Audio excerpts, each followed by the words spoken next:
نعم، أعوذ بالله من الشيطان الرجيم. بسم الله الرحمن الرحيم. الحمد لله رب العالمين، والصلاة والسلام على رسوله صلى الله عليه وسلم وعلى آله وصحبه وسلم تسليما كثيرا، ثم أما بعد. يقول الله تبارك وتعالى بعد أعوذ بالله من الشيطان الرجيم: يا أيها الناس اتقوا ربكم الذي خلقكم من نفس واحدة وخلق منها زوجها وبث منهما رجالا كثيرا ونساء واتقوا الله الذي تساءلون به والأرحام إن الله كان عليكم رقيبا. amatindo gonna amalungi era amajjuvu gatendebwa n'Allahu tabaraka wa ta'ala. Tumusaba Allah nga tumwegayira asse okusaasira ebyengera n'emirembe ku mubaka Muhammadin sallallahu alayhi wasallam ne ku basahaba b'abalungi bonna ridwanullahi alayhim ajma'in, ne ku bantu b'ennyumba ye. Tumusaba Allah abeere nga abassaako okusaasira kwe bonna abakkiriza obusiraamu nga bwe yabuleeta, ne ku battabi'ina bonna sajja abalongoofu abaatusooka mu ddiini eno. Tumusaba Allahu tabaraka wa ta'ala abeere nga abasiima abasseeko okusaasira kwe n'ebyengera bye. Nga bulijjo baganda bange bakadde bange ab'ebitiibwa, nnaamira omwoyo gwange n'egyammwe okuba nti tutya Allah. Y'ensonga enkulu eyatutonza, y'ensonga enkulu eyatutonza. walaqad wassayna alladhina utul kitaba min qablikum wa iyyakum an ittaqullah. Abantu bonna abaatusooka Allahu tabaraka wa ta'ala bye yawa ebitabo yabakuutira kuba nti bamutya, yabakuutira kuba nti bamutya. So nabo kitya Allahu tabaraka wa ta'ala ensonga y'okumutya naffe gyatwagalamu, ensonga y'okumutya gyatwagalamu. Otherwise tewandibaddewo nsonga ndala yonna lwaki yatutonda, tewandibaddewo nsonga ndala yonna lwaki yatutonda. Agitunnyonnyola na bulungi mu suratu Dhariyati ng'eggwako naga wama khalaqtul jinna wal insa illa liya'budun. Sabatonda mmwe tewali kyembaagala, musabatonda kuzaala, nabatonda kuba nti munsinza, nabatonda kuba nti munsinza. So tuteekeddwa okuba nti tusinza Allahu tabaraka wa ta'ala mu nsi muno, tusobole okuba nti tuddizibwayo gyali Allah nga musanyufu gye tuli. Kakati baganda bange bakadde bange ab'ebitiibwa, ensonga eno ey'okutya Allah, ensonga eno ey'okutya Allah ebiseera ebisinga tetera kuba nnyangu kujja mu bulamu bwa muntu, tetera kuba nnyangu kujja mu bulamu bwa muntu okujjako ng'omuntu oyo alina kaweefube ow'enjawulo gw'ataddemu. Tosobola bukeera bukeezi ku makya nogaa nze ntya Allah nedda. Waliwo kaweefube ow'enjawulo gw'oteekeddwa okusooka okuteekamu gwe nga ggwe, then Allahu tabaraka wa ta'ala oba oliawo n'asinziira okwo n'aba ng'akuwa ttakuwa. Kaweefube oyo mungi, kaweefube oyo mungi. Of course mulimu okuwangaala ennyo n'abamanyi, mulimu nankani omuntu okuba nti kwegagwe kennyini weekolako juhudi okufaayo okunoonya okumanya n'ebintu ebirala bingi, n'ebintu ebirala bingi. Naye mu kaweefube oyo omungi nga bwe tumulabye nti mungi, olwaleero insha Allah katulabeyo ka point kamu kokka oba oliawo Allahu tabaraka wa ta'ala kayinza okuyisizaako omuntu n'afuna ttakuwa mu kifuba kye, omuntu n'afuna ttakuwa mu kifuba kye. Sebo ttakuwa si ya buli omu, okutya Allahu tabaraka wa ta'ala si kwa buli omu. Kakati ng'oyagala okufuna obuwoomerevu bw'okutya Allah, ng'oyagala okufuna obuwoomerevu bw'okutya Allah, gwe kennyini tuula wonna w'otudde weebuuze ebibuuzo bisatu, weebuuze ebibuuzo bisatu. Ebibuuzo ebyo bw'omala okubyebuuza obyeddemu. Sige nti obuuze omuntu ebibuuzo bisatu, nedda, gwe kennyini gw'aba abyebuuza era gwe kennyini obyeddemu. Bw'onaaba ng'omaze okubyeddamu oba oliawo Allahu tabaraka wa ta'ala ayinza okuyisiza okwo munaye n'ofuna ttakuwa mu kifuba kyo, n'ofuna ttakuwa mu kifuba kyo. Mu buli mbeera yonna gy'olimu tuula wonna w'otudde weebuuze ensonga wuwa Allahu tabaraka wa ta'ala gye yakujja. Weebuuze gwe kennyini Allahu tabaraka wa ta'ala gye yakujja. Bino ebibuuzo byonna ebisatu omuntu osobola okubifunira ansa, gwe kennyini osobola okubifunira ansa. Okay, ekiba oba oliawo kiba kyetaagisa just kuwaideningamuuko obuwaideninzi bwongo bwo katono, just kuwaideningamuuko bwongo bwo katono, naye ng'osobola okwefunira ansa ku byo. Ekisookera ddala weebuuza Allahu tabaraka wa ta'ala wa gye yakujja. Bw'omala okukyebuuza ekyo n'okiddamu ne ansa n'ogifuna, ddamu weebuuza ekibuuzo ekyo okubiri nti lwaki Allahu tabaraka wa ta'ala yantonda, lwaki Allah yantonda. Ekyo nakyo bw'omala okukiddamu weebuuza ekibuuzo ekyokusatu nti bannange endagawa oluvannyuma lw'okuva wano wa gye ndaga. Ebyo ebibuuzo bw'onaabanga obyebuuzizza ne weddamu ansa zaabyo appropriately, oba oliawo mu buli mbeera yonna ojja kufuna ttakuwa mu kifuba kyo, ojja kufuna ttakuwa mu kifuba kyo. Katusooke n'ekibuuzo ekisooka, wallahu tabaraka wa ta'ala gye yatujja. Allahu tabaraka wa ta'ala wa gye yatujja. Yatugamba mu suratul mu'minun, yagamba nti thumma ja'alnahu nutfatan fi qararin makin. ثم خلقنا النطفة علقة فخلقنا العلقة مضغة فخلقنا المضغة عظاما فكسونا العظام لحما. الله تبارك وتعالى atubulira process omuntu jajjayitamu. Allah atubulira process ayi neri ku munnankani mu suratul mu'minun ku page esokera ddalawo za wansinsi ng'enaatera okuggwako. Process omuntu jajja otandika oli nutfa tondo, otandika oli nutfa tondo eri amazzi agazaala mu tonde Allah tabaraka wa taala n'aliteeka mu kifo nawaalitadde ne lifuuka ekisaayisaayi. Mu kisaayisaayi ekyo Allah tabaraka wa taala n'ajjamu ekinyamanyama. Mu kinyamanyama ekyo Allah n'ateekamu amagumba fakasawna al-'idhaama lahma. Allah tugaa nti amagumba ago n'agamba ze nnyama. Thumma ansha'naahu khalqan akhar fatabaraka Allahu ahsanul khaliqin. Oluvannyuma Allah tabaraka wa taala oluvannyuma lw'emyezi ena ng'oli mu lubuto lwa maamawo Allah n'akufuuwamu omwoyo n'ofuukira ddala omuntu. Kati Allah tabaraka wa taala gy'atujja eyo Allah ow'ekitiibwa gy'atujja gwe muganda wange mpuliriza olwaleero nange kennyini na buli muntu yenna alowooza okuba nti wa bbeeyi ku nsi kuno, ffenna Allahu tabaraka wa taala yatuyisa mu bifo ebikyasinza okubeera ebinyoomoofu emirundi esatu. Allahu tabaraka wa taala yatuyisa mu bifo ebikyasinza okubeera ebinyoomoofu emirundi esatu. Allah n'asooka akufubutula mu kitaawo n'ofuluma mu bwerere ogwo mulundi gumu, n'akuyingiza mu nnyoko n'oyingira mu bwerere egyo mirundi ebiri, then eventually Allah tabaraka wa taala era n'akufubutula mu nnyoko mirundi esatu ng'oyita mu bwerere, mirundi esatu ng'oyita mu bwerere. Nosanga omwana Adamu ng'ali kunaabositinga ku nsi. Allah tabaraka wa taala amugambye kukola kino yenaaga anja kukola kiri, Allah n'amugamba kukola kino yenaaga anja kukola kiri.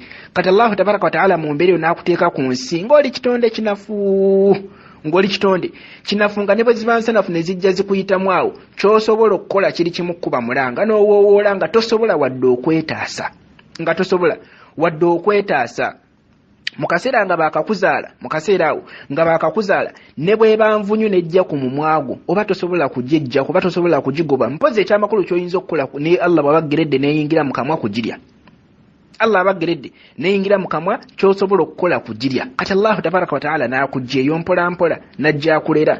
Allah n'akulera tuba tuli awo ng'omuntu atandise wuyo atandise okutuula, n'ova mu kutuula n'oyavula, n'ova mu kwavula wuyo n'otandika okwetengerera, ne bakuyimbirira tengerera omwana ayimiridde anaalya embaata, ne bakuyimbira ne bakuyimbira ne bakuyimbira ng'oli awo otengerera. Olwaleero omuntu yenna singa okola ekintu ekyasanyusa abantu bonna nga wakatandika okuyimirira, olwaleero singa okikola abantu bayinza okuyita omulalu. Olunaku lwe wasooka okuyimirira tugambye ensi yonna yali nsanyufu, nnyoko yali musanyufu, kitaawo bw'aba yaliwo yali musanyufu, abantu bonna baali basanyufu anti omwana atengeredde, omwana atandise okuyimirira, okumanya nga that was absolute nonsense. Olwaleero gwe kennyini genda oyimirire w'oyimiridde okumala eddakiika 3. Oyimirire buyimirizi ne bwe waba mu mulyango gw'omuntu akuyitekawo ng'oli awo oyimiridde mu mulyango koterina kyokola. Abantu bwe batabira na bugumiikiriza bayinza okuyita abeebutabikuleka wayi muntu awuuna ayimiridde ali awo talina kyakola, naye ng'olunaku lwe wasooka okuyimirira edduniya yonna yasanyuka, edduniya yonna yasanyuka. Kati n'olwekyo Allahu tabaraka wa taala gy'atujja eyo, Allah ow'ekitiibwa gy'atujja. Tukkirire ku kibuuzo ekyokusatu, lwaki Allahu tabaraka wa taala yatutonda. The answer to this question is very easy. Yetandise nayo yatugamba mu suratu Dhariyat, wama khalaqtul jinna wal insa illa liya'budun. Allah tiyatonda abantu n'amajini okujjako kumusinza. Yeye ensonga lwaki yakutonda. Ebisigadde byonna tagenda bikubuuzaako, ayagala kumusinza. Allah tabaraka wa taala ayagala kumusinza. So yakutonda n'akuteeka ku nsi kuno, n'akuwa ne kapito yenna asobola okuyambako okuba nti otuukiriza ibaada ze. Kapito yenna asobola okuyamba okuba nti otuukiriza ibadaati za Allah naye yamukuwa.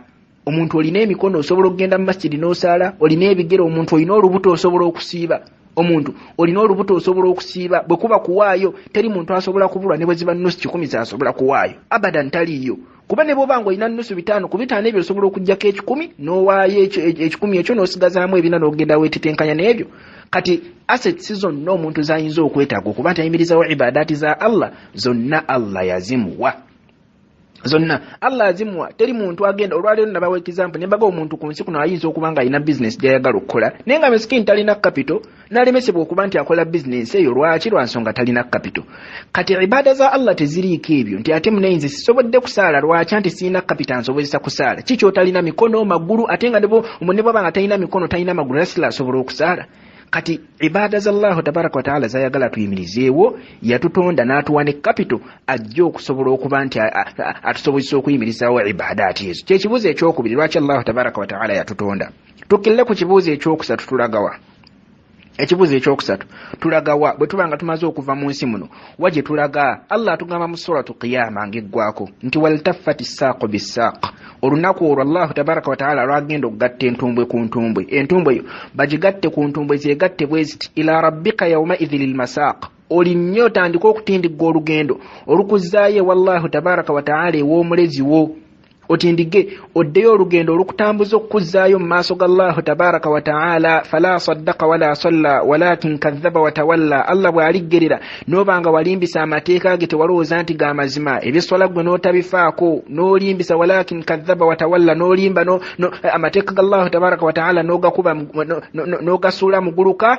then biba bikwonoonekedde mu kaseera ako biba bikwonoonekedde atugamba nti falawla idha balagatil hulqum wa antum hina idhin tanzurun wa nahnu aqrabu ilayhi minkum walakin la tubsirun omuntu mukaseera ako idha balagatil hulqum omwoyo nga gumutuuse wano mu ddookoli wa antum hina idhin tanzurun omuntu ng'ali awo asambagala akanudde amaaso bw'ati nga muli awo wa antum hina idhin tanzurun muli awo mutunudde naye nga temulina kye musobola kukola muli awo mutunudde mwenna mukanudde amaaso temulina kye musobola kukola kuba omuntu akutuka tulaba omuntu akutuka tulaba omwoyo oguvaamu omuntu wabanga yasomako ku ddiini kuba ebintu bino birabika mu kaseera ak'okufa omwoyo ogulaba nga gufubutukira ddala kuva eri mu bigere n'ogenda okulaba nga ebigere byo byannyogoze dda bw'atira paati omuntu afa mpolampola paati zene wansi zezisooka okufa bw'atyo mpolampola okumali omuntu okufiira ddala nti biwedde era eddookoli olaba lizina omulundi gumu bwe kakap amaaso ne gakanuka ne gatunula omwoyo gye gulaze ne gakanuka nga ffenna tuli awo wa antum hina idhin tanzurun nga ffenna tuli awo tutunudde butunuzi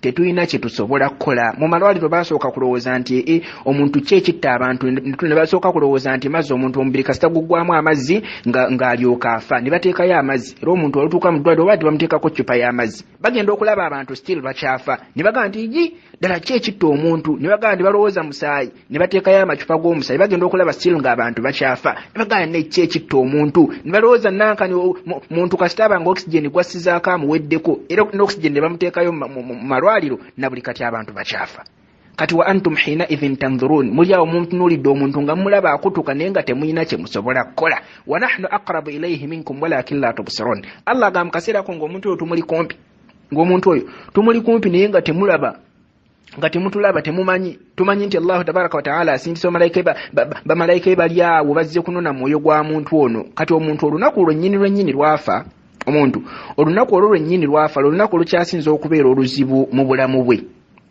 olunaku olukyasinza okubeera oluzibu mu bulamu bwe kubanga omuntu oyo ava fi hayati duniyawi that's a transition aba transit aba atambula okuva mu hayatu duniyawi ila hayatu albarzakhi ng'ava mu bulamu buno obw'edduniya ng'agenda mu bulamu obwakhira ng'agenda mu bulamu obwakhira kuba omuntu kasitafa n'ayingira kaburi ye khalas omuntu oyo aba amaze okuyingira akhira ye omuntu oyo aba amaze okuyingira akhira ye and that's why it's a very long journey. It's a very long journey. Omuntu okutuka okuva mu buno hayatu duniyawi okuyingira hayatu albarzakhi that's a very long journey. Bwabanga abadde mukkiriza bakkiriza banne babaayo wansi mu kaburi nga bamulinze babaayo wansi mu kaburi nga bamulinze ne bamukulisayo jamani Mustafa kulikayo mwewe nvuddeyo alhamdulillah ne bamubuuza oyitiddewa banankani masasi kiki katayimbwa accident kiki ne basooka bamukulisa agamusoobe ne musooke mundeko olugendo lubadde luwanvu musooke mundeke olugendo lubadde luwanvu musooke mundage empozi wenyinza okuwumulirako wenyinza okunaaba ne freshening up kati bakkiriza banne babeerayo wansi mu kaburi nga bamulinze era bamwaniriza n'okunyumya ne banyumyamu ng'embeera ewedde ebibuuzo bimaze okuddizibwamu na buli kimu kyonna bw'abanga abadde mukaafiri obudde tabufuna bw'aba adde mukaafiri obudde tabufuna ayingirirawo ku mitawaana gye atandikirawo kuba nti afuna mbookoze mu mbeera eyo bwetu nabwekityo twebuuze ebibuuzo ebyo bisatu tubizeemu mu ngeri eri brief Allah bw'ali bakkiriza obuliawo tulyongera okuba nti tubitaggululamuko okusingako awo naye nga bw'oba oyagala okufuna hulwatu ttaqwa obuwoomu bwa ttaqwa weebuuza ebibuuzo ebyo bisatu obyeddemu ne ansa entuufu ezisingane ku ezo zenkuwadde mwannyinaffe yatubuuziza ekibuuzo wannaga nti omuntu bw'abanga anaabye abuuza nti ng'agenda kusaala kiba kimwetaagisa okuddamu era okufuna wuzu oba okunaaba kumala. Muntu onaabye bunaabi kikwetaagisa okuddamu okufuna wuzu oba era oba okunaaba kuba kumala nti teweetaaga kuddamu kufuna wuzu. Kakati tugamba nti al-ghusl la yu'tabaru tahara. Omuntu okunaaba tekitegeeza nti omuntu oyo afunye tahara, omuntu oyo alongoose. Fala budda min al-wudhu. Kiba kyatteekwa n'oddamu n'ofuna wuzu imma qabla al-ghusl, wuzu oyo oyinza okugifuna nga tonnanaaba, au ba'dahu banga omaze okuba nti onaaba. Mu hadithi ya Aisha radiyallahu anha yaga nti omubaka Muhammadin sallallahu alayhi wasallam kana idha ightasala min aljanaba, bwe yanaabanga okuva mu janaba, bada faghasala yadayhi, yatandikanga na kunaaba mikono gye, thumma tawadda kama yatawadda lis-salah, oluvannyuma n'afuna wuzu nga bw'afuna wuzu ey'essola, thumma yadkhala isba'ahu fil ma', oluvannyuma n'akwata engalo ze n'aziyingiza mu mazzi, fayukhallil biha usulu shi'riha, n'akwata n'ayisa engalo ezo munnankani mu nviiri ze, kuviira ddala eno ku roots z'enviiri, kuviira ddala eno ku mirandira enviiri gye ziviira ddala eno wansi. Thumma yusiba ala ra'sihi 3 ghurafin, oluvannyuma n'akwata 3 handfuls ez'amazzi n'aziyiwa mu mutwe gwe, n'aziyiwa mu mutwe gwe. Thumma yafidu ala jaldihi kullihi, oluvannyuma n'omubiri gwe gwonna n'aguyira amazzi. Hadithi ntuufu rawahu Bukhari, namba ya hadithi 248. Kati tukirabe nti mu kunaaba okwo omubaka Muhammadin sallallahu alayhi wasallam asoose kufuna wuzu. Omubaka sallam asoose kufuna wuzu mu kunaaba okwo. Al-Hafidh Ibn Hajar rahimahullah mu Fathu mujallad ogusooka ku peji 248 yagamba nti wa innama qadima al-ghusl a'dha al-wudhu tashrifan laha wa litahsil lahu suratu الطهارتين الصغرى والكبرى. yagamba nti omubaka Muhammadin sallallahu alayhi wasallam mukunaaba okwo kwe yanaaba ghusl yasooka nakufuna wuzu tashrifan laha, kulaga bukulu bwa wuzu nti wuzu nayo nkulu mu mbeera eyo, nabanga yajjayo suratai ebifaananyi ebiri, taharatu sughra okutahara entono eya wuzu wa taharatu al-kubra ne tahara ennene eya ghuslu. Bw'atyo al-Hafidh Ibn Hajar rahimahullah bwe yagamba mu Fathu mwennyini omujallad era ogusooka ku peji 362 yagamba nti wastadalla bihi al-Bukhari, nti Imam Bukhari sembesa hadithi eyo n'agamba nti ala anna al-wajib fi al-ghusl al-janaba, nti ekyetteekwa muntu okuba nti anaaba janaba marratan wahida, tekeddwa okuba nti anaaba mulundi gumu. N'agamba nti wa ala man tawadda bayna al-ghusl thumma akmala baqi a'dha badanihi la yushra'u lahu tajrid al-wudhu' min ghayri hadath.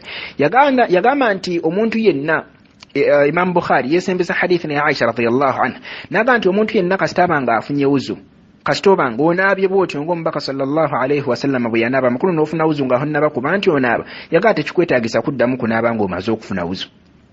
Tekikwetaagisa kuddamu kunaaba ng'omaze okufuna wuzu. Awo nno wennyini nga tukyayimiriddewo katono, abooluganda abako n'ab'emikwano, omuntu bw'amala okunaaba ghuslu nga omubaka Muhammadin sallallahu alayhi wasallam bwe yaginaaba, nga bwe tunnyonnyodde mu hadithi ya Aisha waggulu awo nti omuntu atuuse n'asooka anaaba emikono gye n'afuna wuzu bulungi ennamba nga bw'agifuna ng'ali mu sola, n'asooka ayisaayisa amazzi mu mutwe gwe, then olumala n'ayiwamu amazzi in plenty, olumala n'anaaba omubiri gwe.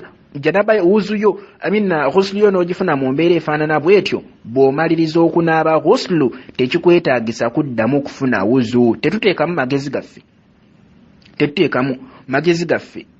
Omuntu ayinza okuddawo n'aga waayi ate kati bijja bitya, nze olumaze okunaaba neekutte ku bwerere bwange, kati ate olumaze okwekwata ku bwerere ate oŋŋamba otya nti siddamu kufuna wuzu ng'ate mu kunaaba neekutte ku bwerere. As'alukum, mbabuuza, man allamakum au nabbaakum anna shakhsu idha massa ala farjihi, ani yatusomesa nti omuntu singa abanga akutte ku bwerere bwe falyatawadda addemu afune wuzu? Ani yakitusomesa ekyo nti omuntu bw'okwata ku bwerere bw'oddamu ofune wuzu? Aljawabu Rasul sallallahu alayhi wasallam, fenna tuddamu n'eddoboozi ery'omwanguka nti ekyo omubaka Muhammadin sallallahu alayhi wasallam ye yakitusomesa, n'atugamba nti omuntu bw'okwata ku bwerere bwo ddamu ofune wuzu. Kati ekyo bw'obanga okakasa nti omubaka ye yakitusomesa, na kino ye yakitusomesa nti omuntu obanga omaze okunaaba janaba y'obulungi, omaze okunaaba ghuslu y'obulungi, teweetaaga kuddamu kufuna wuzu. Kati tetteekamu magezi gaffe, era gwe oba oliawo ng'olya kikusumbuwa, wulira oyagala okuddamu okufuna wuzu ng'omaze okunaaba janaba, munaye waliwo ekiba kikozesa ekirala, waliwo ekirala kiba kikozesa. Katukiddemu, tekyetaagisa muntu kuddamu kufuna wuzu ng'omaze okunaaba ghuslu, tekikwetaagisa kubanga wuzu oba wagifunye dda, wuzu obeera wagifunye dda. Kakati mpozi bwe tutuukira ddala ku nsonga za mwannyinaffe ono ez'okunaaba n'otaddamu okufuna wuzu, al-ightisaalu min haythu kawnihi mujzi'an 'ani al-wudu' aw ghayri mujzi'an wa, okunaaba kuno okwetaagisa okuddamu okufuna wuzu oba okuteetaagisa kuddamu okufuna wuzu kulimu emiteeko. Omuteeko ogusooka an yakuna al-ightisaalu li amru mubah, waliwo okunaaba omuntu kwanaaba olw'ensonga eri awo etalina makulu ekkirizibwa, olw'ensonga eri awo ekkirizibwa. Kati ng'omuntu lwayinza okunaaba ng'abadde awulira ebbugu, omuntu lwayinza okunaaba ng'abadde awulira ebbugu, oba lwayinza okunaaba ng'abadde atuuyanye nti eba ntuuyanye mpulira omubiri teguli fayini kaŋŋende nnaabe. Kati okwo okunaaba okufaanaganako bwe kutyo fahatha alghusl la yujzi an alwudhu, okwo okunaaba kuba tekutegeeza nti ofunye wuzu, era kasita oba ng'omaze okufuna wuzu okunaaba bwoti oba oteekeddwa okufuna wuzu. Okwo okunaaba okwo tulabye nti mbadde empunya oba mbadde mpulira ebbugumu, okwo okunaaba okufaanaganako bwe kutyo kasita oba ng'omaze fala budda min alwudhu ba'da hatha alghusl, oba oteekeddwa okuba nti ofuna wuzu ng'omaze okunaaba okwo okufaanaganako bwe kutyo. Ye embeera esooka. Then embeera ey'okubiri an yakuna al-ightisaalu li amru lwajib, okuba nti okunaaba kuno kwonaaba kwe kunaaba okw'obwetteeka, kati kaghuslu janaba ng'omuntu bw'ayinza okunaaba janaba aw al-hayd aw an-nifaas, oba ng'omukyala anaaba hayd oba ng'anaaba ki, anaaba nifaas. Kakati okwo yujizu an alwudhu, okwo kwo kuba kumala oba teweetaaga kuddamu kufuna wuzu nga bwe tukyogedde emabega, okwo okufaanaganako bwetyo oba teweetaaga kuddamu kufuna wuzu. Lianna alhadath al-asghar yandariju fi alhadath al-akbar, lwansonga hadath eno entono, ekizuusi kino ekitono kisubliming ne kibulira mu kizuusi kiri ekinene, ne kibulira mu kizuusi ekinene. Kati fa idha irtafa'a al-akbar bil-ghusl lazama irtifa'u al-hadath al-asghar aidan, kati bw'obanga wejjeeko kino ekizuusi ekinene ekya hayd oba ekya nifaas oba ekya janaba, then ne hadath entono hadath al-asghar naye eba ekuvuddeko. Bw'obanga wanaabye nga nanka ne ghuslu bwe twaginnyonnyodde omubaka Muhammadin sallallahu alayhi wa sallam bwe yagitugamba. So n'olw'ensonga eyo tugamba nti okunaaba kuno kwo okwa ghuslu, okunaaba okw'obwetteeka, okwo teweetaaga kuddamu kufuna wuzu ng'omaze okuba nti onaaba. Ndooza akasonga ako nako kategeerekese bulungi. Then mpozi kawuna ey'okusatu oba wajiha ey'okusatu oba embeera ey'okusatu okunaaba kuno kwe kujjira an yakuna al-ightisaalu li amrin mustahab, okuba nti okunaaba kuno omuntu anaabye naye ng'anaabidde ensonga eri mustahabu eyagalwa. Ka ghuslu al-jumu'a ng'omuntu lwayinza okunaaba ku lunaku olw'ejjuma, eno ennaaba efaanana bw'eti erimu ikhtilaafu ulama, mulimu okwawukana kw'abamanyi, kulimu ebigambo ebiri.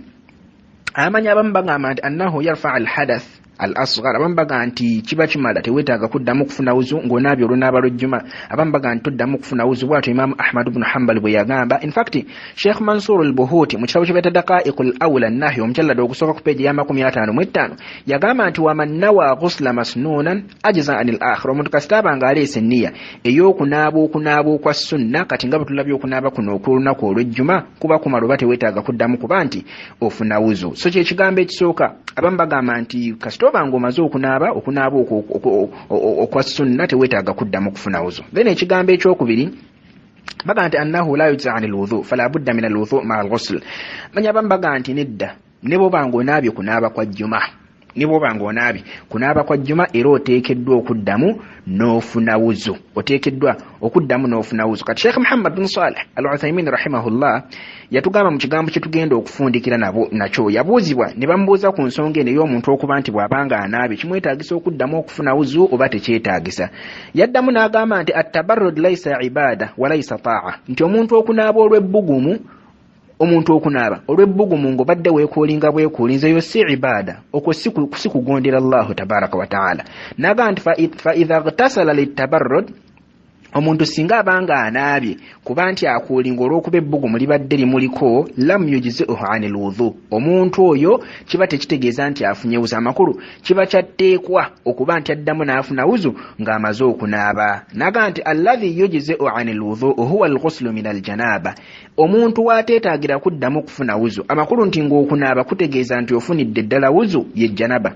Bw'atyo Sheikh Uthaymin bwe yagamba huwa ghuslun min aljanaba, kwe kunaaba omuntu kwanaaba ng'avudde mu janaba, au ghuslu almar'a min alhayd wan nifas, oba omuntu omukyalo okunaaba kwanaaba ng'avudde mu hayd oba mu nifas. N'agamba nti li'annahu an hadath, lwansonga nti biba bijjawo ekizuuso ekinene, ebyo biba bijjawo ekizuuso ekinene. Kati bwe yatuuka ku nsonga eno ey'olunaku lw'ejjuma yagamba nti wa amma al-ghuslu al-mustahab, naye ate okunaaba kuno okwagalwa ka ghuslu inda al-ihram mathalan, ng'omuntu kwayinza okunaaba ng'agenda mu ihram yagaa fa innahu la yujzu anil wudu okwokunaaba kuba tekutegeeza nti ofunye wuzu okwokunaaba kuba tekutegeeza nti ofunye wuzu oba oteekeddwa okuddamu n'ofuna wuzu naga nti wakadhalika alghuslu alwajib era bwekityo bwe kiri ne ku kunaaba kuno okwetteeka okuba kujjidde kadhalika ghuslu yawm aljumaa ng'okunaaba okw'olunaku olw'ejjumaa ng'okunaaba okw'olunaku olw'ejjumaa fahadha la yujzu anil wudu okuba tekutegeeza nti ofune wuzu kuba tekutegeeza nti ofunye wuzu amakulu bw'oba omaliriza okunaaba bw'oti okunaaba kw'okw'ejjumaa dda wali oddemu obeere nti ofuna ne wuzu kati ez'ensonga bwe zityo bwe ziri katufundikira akasonga ako bwe tuti nti man salla bi ghusli dhanna minhu annahu dhalika yujzi'uhu anil wudu omuntu yenna mu bbanga ery'emabega abadde taddamu kufuna wuzu nga gwe olumala okunaaba bw'oti ogenda bugenzi n'osala nga tozzeemu kufuna wuzu ng'olowooza kyekituufu thumma tabayyana lahu ba'da dhalika khilaafu ma yadhunnu oluvannyuma n'ojja n'otegeezebwa ekyenjawulo ku ekyo ky'obadde omanyi nga bw'owulira eddoboozi lino likugamba nti omuntu obanga omaze okunaaba okutali kwa bwatteeka oba oteekeddwa okuddamu okufuna wuzu amakulu nga gwe buli kanaku obadde olumala okunaaba ogenda n'osala nga tozzeemu kufuna wuzu kati oluvannyuma lw'okutegeera ekigambo kino fa innahu la yu'maru bi i'adati salawaati allati sallaha fil maadi si kyatteekwa gy'oli okuba nti oddayo n'ogenda oddamu osaali swala ziri zonna z'obadde osaalira ku wuzu gy'obadde olowooza nti ofunye mu kunaaba si kyatteekwa gy'oli okuba nti oddamu n'ogenda n'oliwo esswala ziri zonna ezo esswala saba obusabye Allahu tabaraka wa ta'ala ajja kuba nti azikulongooseza ajja kuba nti azikutukuliza abeere nga azikuwaamu empeera tusaba Allahu tabaraka wa ta'ala atugase n'ebigambo ebyo atufuule abantu abawuliriza ebigambo netujjamu ebisinga obulungi. Allahumma salli wa sallim. Simanyi banaye obusongo obwo butagerekese bulungi. Omuntu bwanga onaabye janaba tekikwetaagisa kuddamu kufuna wuzu.